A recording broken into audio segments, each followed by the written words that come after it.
విశ్వామిత్రుడు వెళ్ళి ఈ కుర్రాడిని నాకు తీసుకొచ్చాడు నన్ను చంపడానికి, వీడే నన్ను చంపేవాడు అని నువ్విప్పుడు ఎలా మాట్లాడుతున్నావో నేను అప్పుడు అలా అనుకున్నాను. ఇది ఎప్పుడో తెలుసా, ఇప్పుడు రాముడికి మీసాలు వచ్చి ఆ తర్వాత చాలా మంది ఋషుల దగ్గర చాలా అస్త్రాలు సంపాదించాడు. అప్పటికేమన్న అస్త్రాలు ఆయన దగ్గర లేవు. అలాంటప్పుడు నేను వెళ్ళాను.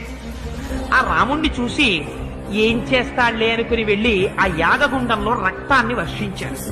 రాముడు చూసి కోదండంలో మంచి కణుపులు కలిగినటువంటి ఒక బాణాన్ని సంధించి నా మీద బాణం వేసి కొట్టాడు. కొడితే 100 యోజనముల అవతలకి వెళ్లి సముద్రంలో పడిపోయాడు. అప్పటి నుంచి నాకు రాముడన్నా రామబాణమన్నా హడల్.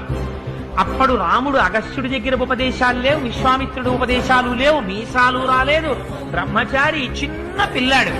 అప్పుడు కొట్టాడు నన్ను. ఇప్పుడు ఇంకా ఎన్ని బాణాలు పొందాడో, ఎంత అస్త్ర సంపద పొందాడో సామాన్యమైన వాడు కాడు.